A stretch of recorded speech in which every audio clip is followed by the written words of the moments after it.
우리 서로 인사하겠습니다. 샬롬 샬롬.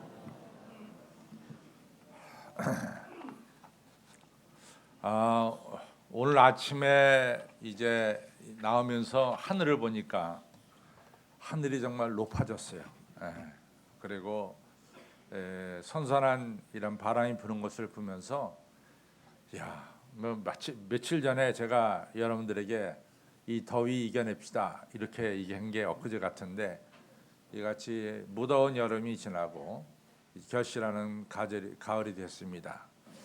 참 세월이 빠르게 흐른다, 이런 걸 갖다 다시 한번 느끼게 됩니다. 동시에 이제 우리가 세월이 흐르면서 여러분과 제가 다 똑같이 느끼는 것은 사람들이 다 세월이 흐르면서 전에는 느끼지 못했던 자신의 연약함들도 발견하게 되고 또 느끼게 됩니다. 우리 노회에 이제 올해 은퇴하시는 목사님이 한 분 계시는데, 그 목사님이 가끔 이제 저한테 그래요. 강 목사는 스트레스 받으면 어떤 현상이 나타나? 그래서 저는 뭐 스트레스 받으면 좀 몸이 간지럽습니다. 그래서 이 귀 같은데 이렇게 긁게 되면 새빨갛게 되고 그렇습니다.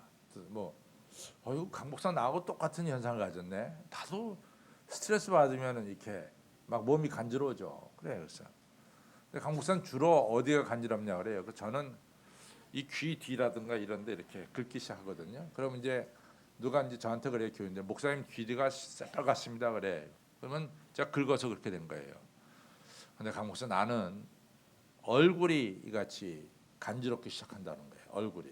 그래서 그래요. 내가 이제 그렇게 받고 속으로 제 생각에 그래도 난 좀 낫다. 이 정면에 안 그러니까 좀 낫다. 이런 생각을 가졌었거든요. 난 2주 전부터 제가 스트레스를 받으면요, 이 양 옆이 새빨개지기 시작합니다. 그래서 오늘 아침에도 내가 몇 번을 지금 간지럽지 않은 약을 이 이마에다 바르고 나왔어요. 근데 이게 전혀 전에는 느끼지 못했던 하나의 현상인데, 이런 현상들이 일어납니다. 이런 얘기는 뭐냐? 사람이 살면서 다 나름대로의 약함을 가지고 산다, 이런 얘기죠. 어느 부인이 선지자를 찾아와서 항의합니다. 참 하나님 불공평한 것 같다고. 왜 나한테만 여러 가지 어려움을 주시는지 모르겠다. 참 저는 많은 어려움을 안고 살아가는 이런 불행한 여인입니다. 그 얘기해 보라. 그랬더니 뭐 이것저것 얘기하기 시작하는데, 선지자가 듣기도 이분이 좀 어려움이 많은 것 같아요. 그래서 선지자가 뭐라고 말씀하냐면, 내가 당신 이야기를 들어보니까 당신이 정말 어려움이 많다. 내가 하나님께 기도해서 당신의 어려움을 좀 없이 하는 게 좋겠다. 그런데 전에 이삭이 이제 아시다시피 이삭이 야곱하고 에서에게 축복하기 전에 음식을 하나 만들어 가지고 오라 했는데, 당신도 하면 당신 마을에 한 600호 정도 사니까, 600가정 사니까 600가정 집에 다니면서 당신이 보기에 근심과 걱정이 없는 가정에 가서 그릇을 빌려다가, 그리고 거기다가 음식을 해가지고 와라. 그럼 내가 그 음식을 들면서 하나 옆에 기도하겠다. 그래서 이 부인이 나가서 한 일주일 동안 열심히 다니다가 일주일 만에 선지자를 찾아왔어요. 근데 빈손으로 왔습니다. 그래서 선지자가 어떻게 빈손으로 왔느냐? 선지자님, 제가 600호 가정을 가정마다 다 방문했는데 어느 가정 하나 걱정 근심 없는 가정은 없었습니다. 다 근심과 걱정이 있었습니다. 근데 그게 진리예요. 여러분들 여기 우리 여러 성도님들이 앉아 있는데 나는 근심 걱정이 하나도 없다, 이렇게 생각하는 분이 과연 있느냐 하는 얘기입니다. 여러분들, 이 미국이 1776년에 독립을 했습니다. 따라서 우리나라처럼 사실은 이 1000년에 걸쳐서 있는 명문 가정, 뭐 이런 가정은 사실 미국에서는 찾아볼 수가 없어요. 왜냐하면 1770년에 저들이 시작했으니까. 그러니까 지금 미국 사람들이 말하는 이 대단한 가문이라고 하는 이런 가문은 한 3, 4대 걸쳐서 괜찮으면은 괜찮은 가문으로 꼽습니다. 왜냐하면 1776년이니까. 그런 가정 중에 하나가 이제 우리가 잘 아는 존 F 케네디 가정입니다. 그래서 케네디 가정하면은 미국의 명문 가정 중에 하나죠. 근데 케네디의 이 가정사를 보면은 케네디 할아버지가 아일랜드에서 미국으로 이민 온 사람이에요. 근데 처음에 이민 와서는 케네디 가정이 상당히 가난했습니다. 그래가지고 케네디 할아버지가 뭘 했냐면 술통을 만드는 일을 했어요. 그 술통을 미국에서 나무로 만들잖아요. 이렇게 참나무 이렇게 만들어서 그 일을 했는데 그 일에서 뭐 계속해서 가난하게 살았습니다. 그러다가 이제 그 아들, 그 할아버지 아들, 그 케네디 아버지죠. 케네디 아버지가 조지 F 케네디인데 케네디 아버지는 뭘 했냐면은 술통을 만든 게 아니라 술을 만들었어요. 그래서 술 만들어서 파는 이런 사람을 했습니다. 그래서 한 30대가 되기 전에 벌써 케네디 아버지가 백만장자가 됐답니다. 엄청난 돈을 벌었다고 합니다. 그러니까 이제 케네디 아버지가 이 정도 돈을 벌었으니까 보스턴에 살았는데 보스턴에 있는 상류사에 자기가 들어가려고 노력을 했습니다. 근데 미국의 상류사회가 케네디 아버지 조지 F 케네디를 받아주지 않습니다. 돈은 많지만은 아직까지는 어떤 경력이라든가 이력이 그 아버지에게 없기 때문에 보스턴 상류사회가 이 조지 F 케네디를 받아주지 않았어요. 그러니까 조지 F 케네디가 얼마나 집요한 사람이냐면은 그 결혼을 누가 하고 했냐면은 그 당시 보스턴 시의 시장의 딸하고 결혼했습니다. 그래서 이 자기의 어떤 위치를 갖다가 상승시키려고 이같이 보스턴 시장의 딸하고 결혼했는데 그럼에도 불구하고 보스턴 사회에서 그를 받아주지 않았어요. 그러니까 이 조지 F 케네디가 이 자식을 9명 낳는데 아들 4명, 딸 5명을 낳는데 이 자식들에게 엄청나게 교육을 시켰어요. 나는 비록 상류사회가 받아주지 못했지만은 너희들은 저 상류사회를 다스리는 통치자가 돼야 된다. 이런 아주 그냥 그 아버지가 가지고 있는 한 맺힌 것을 갖다가 어떤 면에서 자식들이 이루어 주기를 간절히 바라는 마음으로 철저하게 교육을 시키는데 항상 이겨야 된다. 이겨야 된다. 이기는 교육을 시킨 거죠. 져서는 안 된다. 이겨야 된다. 또 미국에서는 이같이 위대한 지도자가 되려면은 봉사를 많이 해야 됩니다.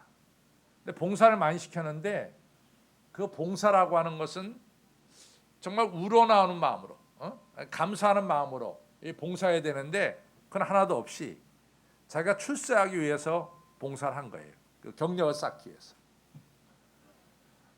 그리고 굉장히 고상하게 사는 법을 가르치면서도 실제 내용에 들어가서는 상당히 질서가 없는 이런 삶을 그 아버지가 또 살았어요.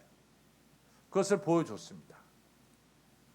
그래서 이제 이 케네디한테 보면은 굉장히 고상한 면도 있지만은 한없이 유혹에 약하고 질서가 없는 이러한 모습이 케네디에게 그대로 남아 있습니다. 이 글을 쓴 사람은 클레이 부스라고 하는 사람이 썼어요. 클레이 부스라는 사람이 썼는데 우리가 이제 성경에 보면은 여러분과 조금 하나 이해해야 될 게 있는 게 뭐냐면은 지금 사람이 아니라 옛날 사람들은 옛날 성경에 나온 인물도 그렇고 옛날 사람들은 그 당시에 최고라고 여기는 여자를 자기가 품어야만이 마치 세상을 다스리는 자처럼 여겨졌어요. 그 한 예를 들면은 이 다윗의 아들이 압살롬이잖아요. 근데 이제 압살롬이 아버지를 예루살렘에서 쫓아냅니다. 그렇죠? 쫓아내가지고 자기가 예루살렘의 주인이 되는데, 이 예루살렘의 주인 된 걸 갖다가 하나의 상징적으로 예루살렘 사람들한테 보여주는 한 장면이 뭐냐면은, 다윗이 데리고 살던 다윗의 후처들을 이 아들 압살롬이 이 왕궁 옥상에서 다 건드립니다. 그래갖고 예루살렘 사람들이 다 볼 수 있도록 그런 일을 행했어요. 그것은 바로 뭐냐? 압살롬이 앞으로는 예루살렘의 주인은 우리 아버지 다윗이 아니라 나다, 이걸 갖다 상징적으로 보여주는 행동이었어요. 근데 존 F 케네디의 아버지도 그런 생각을 가진 거예요. 그 당시에 최고라고 하는 여자를 이 돈 많은 조지프가 마음대로 다룰 줄 안다, 다스릴 줄 안다, 이런 걸 갖다가 자식들에게 이제 가르쳐 줍니다. 그 한 예가 그 당시에 영화계에서 굉장히 이름을 알리던 여자가 수완슨이라는 여자였답니다. 근데 그 수완슨이라는 여자를 이 애들들이 문을 조금 열면 다 볼 수 있을 정도로 이같이 자기 집안에서 이 수완슨이라는 여자를 이 조지프 케네디가 건드렸어요. 봐라, 나는 이 영화계에도 최고 가는 여자를 건드릴 수 있는 모든 것을 다스리는 아버지다, 뭐 남자다, 뭐 이런 걸 갖다가 자식들에게 보여줬어요. 그러니까 존 F 케네디가 그걸 보고 자라났다. 그걸. 그래서 존 F 케네디가 미국의 대통령이 됐을 때, 미국 최고의 권력에 그 사람이 섰을 때, 그가 자기 부인 제클린 이 케네디한테 자기는 이같이 여러 여자들을 자기가 건드렸다는 걸 자랑스럽게 얘기했다고 합니다. 그러니까 뭔가 좀 생각이 틀린 거죠. 그래서요, 이 존 F 케네디가 1917년에 태어나서 1963년에 이제 총에 맞아 죽었죠. 근데 이 클레이 부스라고 하는 사람은 말하기를, 이 케네디가 만약에 더 살았다면, 미국의 백악관은 완전히 타락하고 윤리가 없는 백악관이 됐을 것이다, 이런 이야기를 해요. 그러니까 그 클레이 부스라는 분은 케네디가 잘 죽었다 이거지, 빨리. 그러니까 여러분들, 제가 얘기하는 것은 뭐냐? 케네디 가정이 굉장히 명문 가정이다, 이렇게 사람들이 생각하지만 거기에도 수많은 약점이 있다, 이런 얘기입니다. 또 여러분들, 우리가 모세를 이제 잘 보면은 모세도 여러 가지 약점을 가지고 산 사람이 모세예요. 모세가 태어날 당시는 환경이 아주 안 좋았어요. 왜 안 좋았냐? 히브리 여자가 아기를 낳으면은, 남자아이를 낳으면 그 남자아이를 죽이든지 아니면 물속에 던지든지 둘 중에 하나를 해야 됩니다. 그때 태어난 사람이 바로 모세예요. 모세 아버지가 아므람이고 모세 어머니가 요게벳인데, 모세가 태어날 때 너무 아름답고 준수했어요. 그러니까 모세 어머니가 웬만하면 모세를 키우려고 애썼습니다. 그러나 모세가 한 100일쯤 되니까 더 이상 안고 키울 수가 없었잖아요. 그래서 모세를 나일강에 던집니다. 근데 때마침 애굽 왕 바로의 딸이 목욕하러 왔다가 이같이 떠내려가는 이 광주리에 들어있는 이 모세를 갖다가 받아들이죠. 그래서 모세가 이 공주의 아들로, 양자로 이같이 자라나게 되는 거죠. 공주에게 입양이 된 겁니다. 근데 모세가 아마 나이가 10살 될 때까지 자기가 입양되었다는 사실을 알았을까? 저는 몰랐다고 생각합니다. 우리가 성경은 여러분 이미 우리는 알고 있기 때문에 모세가 어렸을 때부터 알을 거다. 그런데 저는 전혀 그렇게 생각하지 않아요. 그 당시에 만약에 이같이 이 공주가 히브리 여인이 난 아들은 무조건 죽여야 되는데, 그걸 갖다가 입양아로 받아들였다면은, 알고도 받아들였다면은, 또 알고도 받아들였지만 그걸 갖다 공포하기 시작하면은 공주의 위치가 굉장히 위태로워졌을 거예요. 그러니까 그냥 모세를 갖다가 입양아로 키웠을 거라고요. 모세가 100일 돼서 그 가정이 입양됐으니까 모세는 자기가 키우는 어머니가 친어머니로 알았지, 자기가 입양됐다는 것을 그가 10살 되기 전에는 저는 몰랐다고 생각합니다. 그래갖고 한 10살, 12살 되니까 자기 외모의 모습이 확실히 자기 어머니나 아버지의 모습과는 다르단 말이죠. 그때부터 모세는 내가 좀 근본이 좀 다르지 않냐, 이상하지 않냐, 그 다음부터 모세가 의문을 갖기 시작했을 거예요. 전 세계 어떤 사람이든 입양된 사람들의 끊임없는 질문 중에 하나는 공통적인 게 있어요. 왜 나를 낳은 어머니가 나를 버렸냐 이거지. 내가 뭘 모자라서 버렸냐 말이에요. 그런 의문을 안 가지고 있는 입양아는 한 명도 없다 그럽니다. 입양아를 물어보면은 누구나가 다 그것을 물어본다 그래요. 모세도 똑같았을 거예요. 왜 우리 어머니 아버지가 나를 버렸냐? 내가 뭐 얼마나 못됐길래 아버지 어머니가 나를 버렸느냐? 어떤 사정이 있길래 아버지 어머니가 버렸느냐? 뭐 이런 걸 가지고 모세가 고민했을 거예요. 그러다가 자기를 보니까 자기는 그 당시 애굽사에서 가장 천대받는 히브리인의 이같이 피를 가지고 태어난 것을 알게 되는 거죠. 그래서 모세에게는 항상 갈등이 있었을 거예요. 예를 들어서 모세가 40세가 됐을 때 모세가 애굽 군인을 죽입니다. 근데 이것이 정상적으로 받아들이기 어려워요. 예를 들자면은 애굽 군인이 히브리 사람을 아주 힘들게 했다. 그러면 애굽 사람 불러다가, 모세 위치가 대단한 위치니까 불러다가 너 왜 이 히브리 사람을 어렵게 만드느냐? 타일릴 수도 있고 야단칠 수도 있고 적당한 벌을 줄 수도 있는 위치에 있는 게 바로 모세 위치라고요. 왜냐하면 모세는 공주의 아들이니까. 그리고 대단한 왕공 교육을 받았으니까.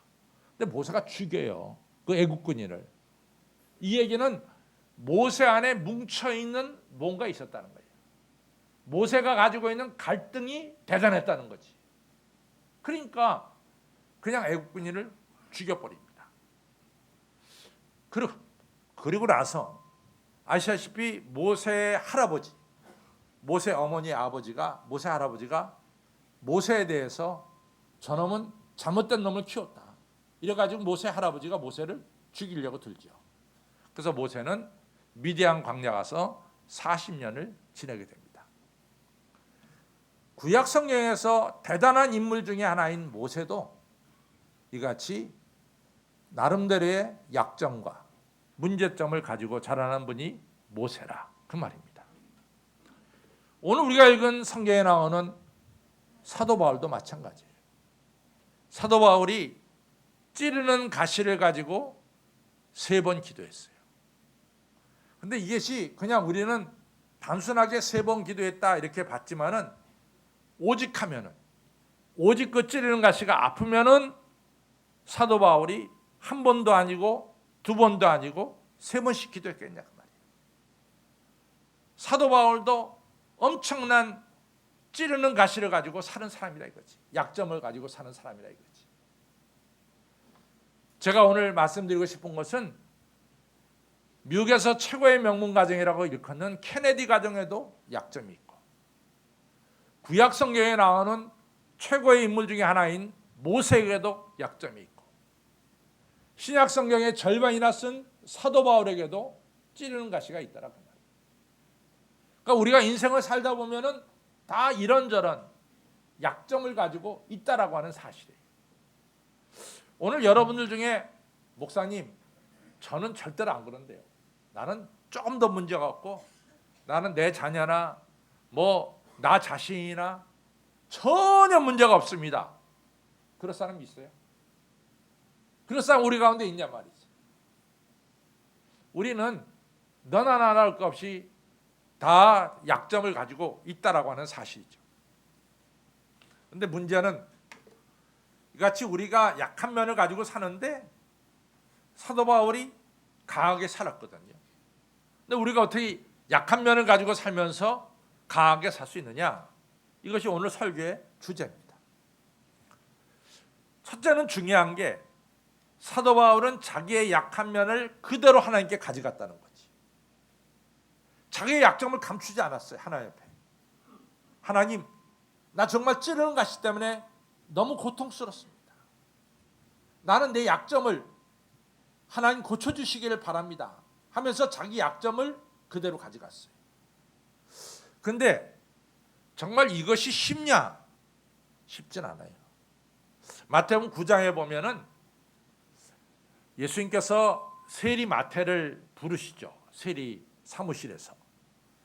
그 마태가 너무 감사해가지고 그날 저녁을 예수님을 초대해요. 그날 그 마태가 초대한 집에는 예수님이 당연히 이같이 최고의 손님으로 오셨고, 또 다른 손님들은 마태와 같이 세리들, 그 당시 바리새인이나 서기관들이 저 사람들은 죄인이다 이렇게 일컫는 연약한 사람들이 많이 모였어요. 그때 예수님이 같이 식사합니다. 그때 바리새인이나 서기관들이 뭐라고 얘기해요? 예수님은 뭔가 분별력이 없구나. 저렇게 죄인들하고 이같이 밥 먹냐? 이러면서 예수님을 비난했어요. 그때 예수님이 아주 중요한 말씀을 합니다. 의사 선생님은 건강한 자에게는 필요가 없고 병든 자에게 필요 있다. 나는 의인을 부르러 온 것이 아니라 나는 죄인을 부르러 왔다. 이 말은 뒤집어서 말하면 스스로 의인이라고 생각하는 사람들한테는 예수님이 필요하지 않다는 거예요. 스스로 자기의 약점을 알고 자기의 모자람을 아는 이런 사람들에게는 예수님의 은혜와 능력이 임하지만은 자기 스스로 의롭다라고 이같이 여겨서 남을 정죄하는 사람들은 예수님을 영접지도 않고 예수님의 능력을 받을 수도 없다라고 하는 중요한 말씀을 예수님께서 하신 거죠. 자기의 약점을 안다는 것이 너무나 큰 축복이에요. 여러분들 빌리 그레함 목사님이 계시잖아요. 아마 20세기에 걸쳐서 세계 이 기독교 역사 속에 크게 공헌한 분이 있다면은 그 중에 한 분이 아마 빌리 그레함 목사님이겠죠. 우리나라 때도 전쟁 후에 빌리 그레함 목사님 오셔서 집회하고 그랬습니다. 그런데 이 빌리 그레함 목사님이 18살 됐을 때 너무나 사랑하는 여자를 만났어요. 자기가 너무 사랑하는 여자예요.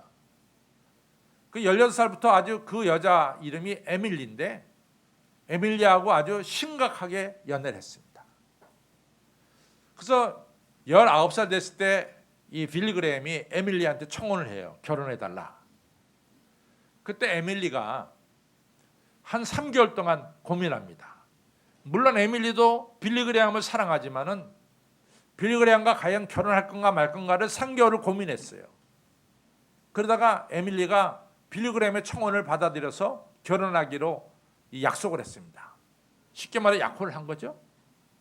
근데 딱 2개월 뒤에 에밀리가 빌리 그레함한테 결혼 못하겠다고 파혼 통보를 해버렸어요. 그래서 빌리 그레함이 19살에 엄청난 충격을 받습니다. 빌리 그레함이 자기 친구 빌립이라고 하는 사람에게 편지 쓰기를 하늘의 별들이 다 떨어지는 것 같고 나는 이 땅에 살아갈 이유가 없다라고 생각한다. 이 편지를 썼어요. 그러니까 그 당시에 빌리 그레함의 충격은 어마어마하게 컸어요. 그러고 나서 빌리 그레함이 1년 동안을 친구들 안 만나고 혼자 지냅니다.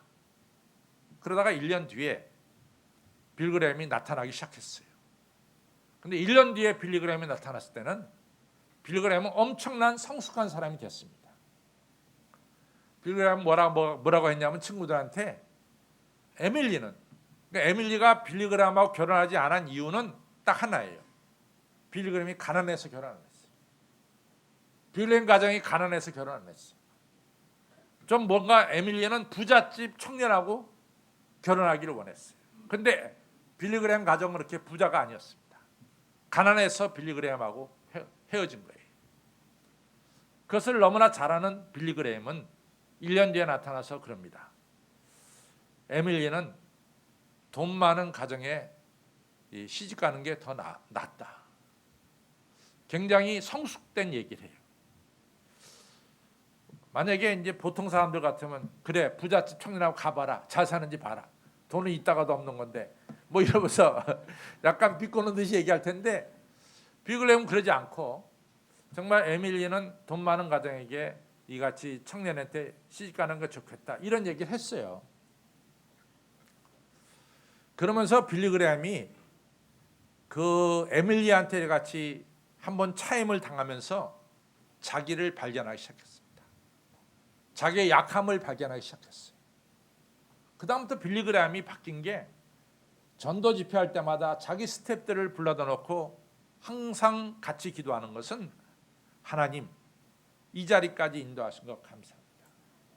하나님 아시다시피 우리는 지혜도 없고 또 능력도 없고 돈도 없습니다. 우리는 모자란 게 많습니다. 모자람을 솔직하게 인정하는 거예요. 그리고 하나님께 매달려 기도하기 시작했습니다. 그때마다 하나님의 큰 은혜와 능력이 이 빌리 그레함 집회에 임하기 시작한 거죠. 자기 약점을 하나님 앞에 내놓고 기도한다는 것은 굉장한 축복을 받는 계기가 됩니다. 우리가 그리스 신화에 나르시스가 나옵니다. 나르시스라고 하는 청년은 자기가 봐도 예뻐, 자기가 봐도 너무 멋있어. 자기가 거울에 비친 자기 얼굴을 보면은 아주 100% 완벽한 얼굴은 자기가 가지고 있는 거야. 이게 나시스의 생각입니다. 누가 보더라도 나시스는 괜찮은 청년이었어요. 이 나시스가 16살 됐을 때 스틱스라고 하는 강을 따라서 걸어가다가 강물에 비친 자기 얼굴을 봤어요. 너무 황홀하게 잘생긴 거야. 그러니까 그 얼굴을 잡으려고 물속에 들어갔다고. 그러다 죽었어. 그래서 수선화라는 꽃이 피기 시작했어요. 여러분들, 자기에 대해서 너무 완벽하다, 자기는 의인이다, 그런 사람은 수선화 꽃이 되는 거예요. 그 가운데 물에 빠지는 것도 있고. 여러분들, 약함에서 강함으로 가는 귀한 길 중에 하나가 우리의 약함을 인정하는 겁니다. 우리의 약함을 내 모습 이대로 약함을 인정하는 거예요.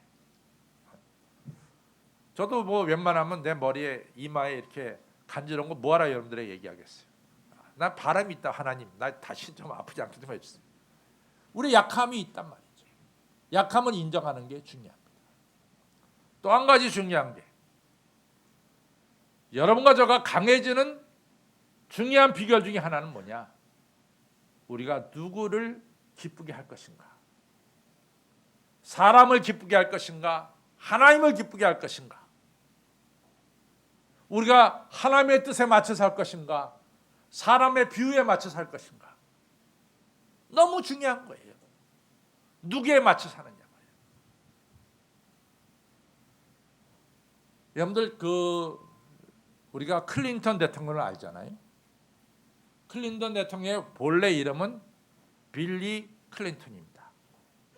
빌리가 진짜 아버지 이름이고 클린턴은 스텝파더, 계부의 이름입니다.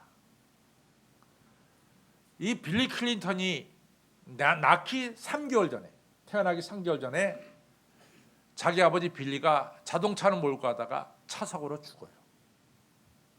그래가지고 이 클린턴은 아버지 얼굴을 못 보고 세상에 태어났어요.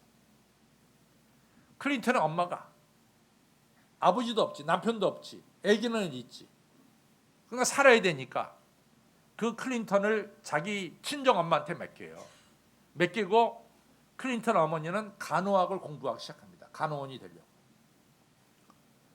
그래가지고 간호원 공부하는 동안 3년 동안을 클린턴이 어머니하고 떨어져 갖고 외조모 밑에서 자라났어요. 근데 클린턴이 굉장히 똑똑했던 것 같아요. 그가 3살 때 자기가 엄마하고 헤어질 때 너무너무 슬펐다는 거예요. 엄마하고 정말 헤어지기 싫었대요. 근데 어머니 공부 때문에 할 수 없이 헤어지는 클린턴은 너무 슬펐다는 걸 갖다가 그의 책 속에 쓰고 있습니다. 근데 이제 엄마가 간호원 자격을 따가지고 이 클린턴을 데리고 내려왔을 때 누구하고 결혼하냐면 그때 결혼한 사람이 로저 클린턴입니다. 그 계부 이름이 클린턴이에요. 그 클린턴은 자기 생부한테 빌리라는 이름을 받았고 계부한테 클린턴이라는 이름을 받아서 빌리 클린턴입니다. 근데 이 계부가 난폭하게 이럴 데 없어. 난폭하게. 알코올 중독자예요. 매일같이 어머니 때리는 거야. 이 클린턴 아버지가. 그런데 이 엄마와 아버지 사이에 중재할 수 있는 사람은 유일하게 누구냐? 클린턴밖에 없어요. 아버지 어머니 싸움 나면 클린턴이 들어가서 중재해야 돼. 근데 클린턴이 아버지 어머니를 가장 행복하게 만드는 게 뭐냐?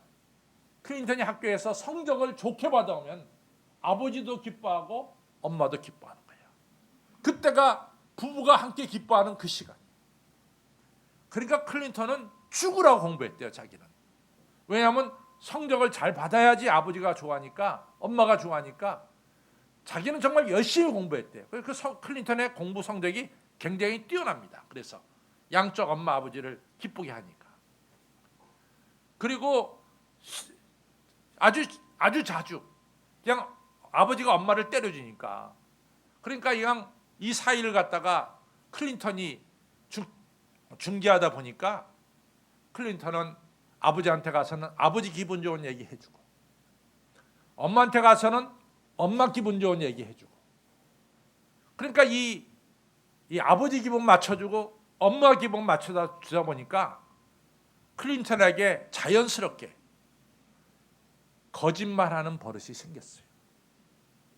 진실은 감추고 사람 비유에 맞춰줘야 되니까 거짓말하는 습관이 생기기 시작한 거예요.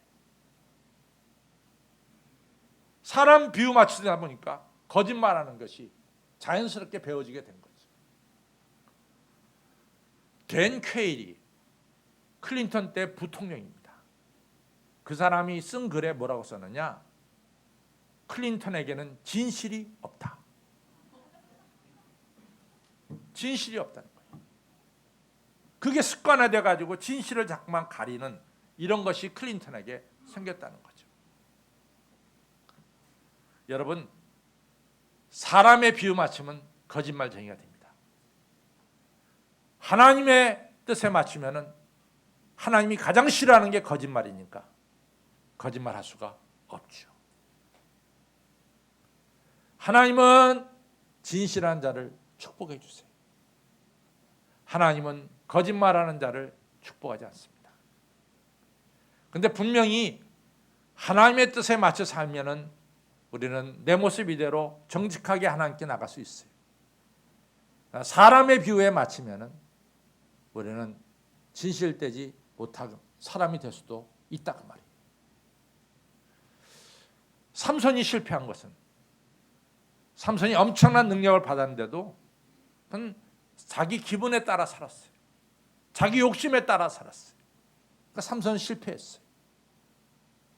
사랑하는 성도 여러분, 우리가 정말로 약함에서 강함으로 나가려고 그러면은 사람의 비유에 맞춰 사는 것이 아니라 여러분과 저는 하나님을 기쁘게 해드리는 자가 되어야 될 줄로 믿습니다. 중요한 거예요. 오늘 이 시간도 하나님을 기쁘게 해드리는 자가 되어야 돼요.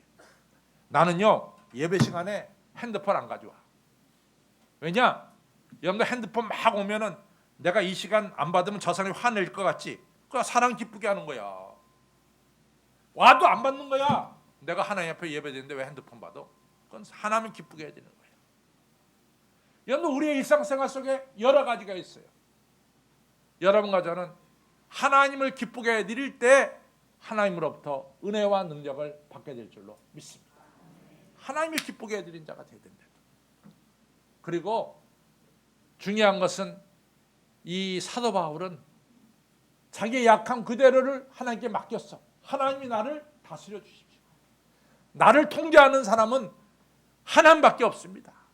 하나님 내 모습 이대로 맡기오니 하나님 통제하여 주십시오.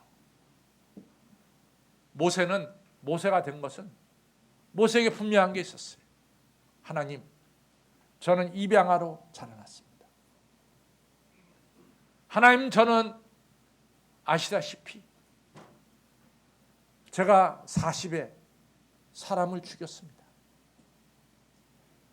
제 동족도 저를 환영하지 않습니다. 하나님 아시다시피 저는 말도 제대로 못하는 이런 사람입니다. 이 부족한 저를 하나님께서 받아주시기를 바랍니다. 하나님께 통제권을 드렸대요. 그러니까 모세가 하나님의 능력을 받아서 능력의 사람이 되는 거죠. 사도 바울도 찌르는 가시를 가지고 내 약함 그대로 하나님께 맡겼대요. 그러니까 사도 바울도 능력의 사람이 되는 거죠. 근데 반대로 사울 왕은요, 그가 이같이 세력을 얻게 되니까 그 다음에 하나님께 통제권을 드리지 않았어요. 지가 통제를 했다. 하나님께서 이같이 아말렉 왕을 잡아서 바쳐라, 살렸어. 지가 통제권을 가졌어. 자기가 양가소를 다 바쳐라, 순종하지 않았어. 자기가 통제권을 가졌다고. 그러니까 하나님이 사울 왕을 버릴 수밖에 없게 된 거죠. 성도 여러분, 여러분과 저의 통제권을 하나님께 맡기시기를 바랍니다. 그래서 우리가 여러 가지 약함이 많아요. 참 이 세상은 힘들고 쉽지 않습니다. 힘들고 쉽지 않습니다. 우리 이삼처장님 기도했듯이 우리나라에 또 여러 가지 형편이, 이게 보통 어려운 형편에 있는 게 우리나라가 아니에요. 여러분과 저는 이 험난한 세상을 살면서 우리의 약함을 인정하시고 내 모습 이대로 하나님께 사도 바울처럼 바치십시오. 그리고 하나님을 기쁘게 해드리고자 하는 마음을 품으시길 바랍니다. 하나님, 나를 통제해 주시고 나를 다스려 주시옵소서. 내 모습 이대로 하나님께 바칠 때 하나님께서는 하늘의 은혜와 능력을 부어주셔서 사도 바울의 고백처럼 내가 약할 때 곧 강함이니라, 이 고백을 틀림없이 하게 될 줄로 믿습니다. 기도하겠습니다. 아버지 하나님, 우리는 여러모로 약함을 느끼며 삽니다. 특별히 세월이 흘러가면서 우리에게 연약함이 발견되고 우리가 연약한 존재임을 다시 한번 느끼게 되고 깨닫게 됩니다. 우리 하나님께 내 모습 이대로 사도 바울처럼 찌르는 가시 3번씩이나 간구한 것처럼 내 모습 이대로 하나님께 바칠 수 있고 내놓을 수 있는 정직함이 저희들에게 있게 하여 주옵소서. 우리가 사람을 기쁘게 하는 자 되지 말게 해주시고 먼저 하나님을 기쁘게 해드리는 정직한 자, 진실한 자, 하나님 앞에 나를 바치는 자 되도록 우리의 마음을 붙들어 주시고, 오늘 사도 바울이 찌르는 가시 약함을 하나님께 바쳤을 때 하나님께서 은혜와 축복과 능력을 주셔서 내가 약할 때 곧 강함이라는 것처럼 하늘의 능력과 권세를 부어주신 것처럼 오늘도 내 모습 이대로 주 앞에 바치오니 오병이어처럼 아버지 축복해 주시고 5,000명도 더 되는 사람들이 복을 받고 기쁨을 누리는 우리 모두가 복의 통로가 되게 하여 주시옵소서. 감사하며 예수님 이름으로 간절히 기도 올려 싸움나이다. 아멘.